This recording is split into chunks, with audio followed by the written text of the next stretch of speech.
அனைத்து அன்பு உள்ளங்களுக்கும் காலை வணக்கம். இன்று ஒரு குறள். அதிகாரம் 33 கொல்லாமை. குறள் எண் 321.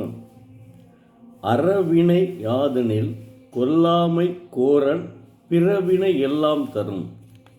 அறமாகிய செயல் எது என்றால் ஓர் உயிரையும் கொல்லாமையாகும். கொல்லுதல் அறமல்லாத செயல்கள் எல்லாவற்றையும் விளைவிக்கும். தெய்வப்புலவர் திருவள்ளுவர் கொல்லாமை என்ற கருத்தை உணர்த்துகிறார். ஒரு தாய் தன்னுடைய குழந்தையை பெற்றெடுக்கும்போது எவ்வளவு வலியுடன் துடிக்கிறாள் என்பதுதான் மருத்துவர்களுக்கு தெரியும். நாம் நேரடியாக பார்க்க முடியாது.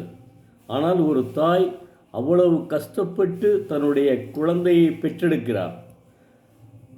தினசரி நாளிதழ்களில் பார்க்கும்போது தாயையே மகன் கொன்றான் என்று வருகிறது.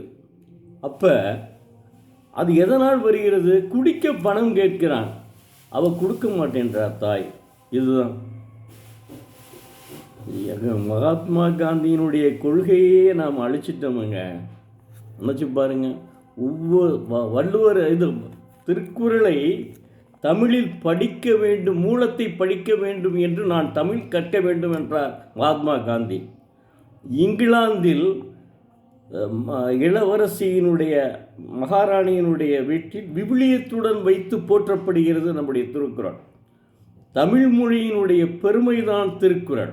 தயவு செய்து திருக்குறளை கருத்தை அப்படியே ஏற்றுக்கொள்ளுங்கள். நிச்சயமாக வாழ்வில் உங்களுடைய ஒளிவிளக்கு சுடராக தெரியும்.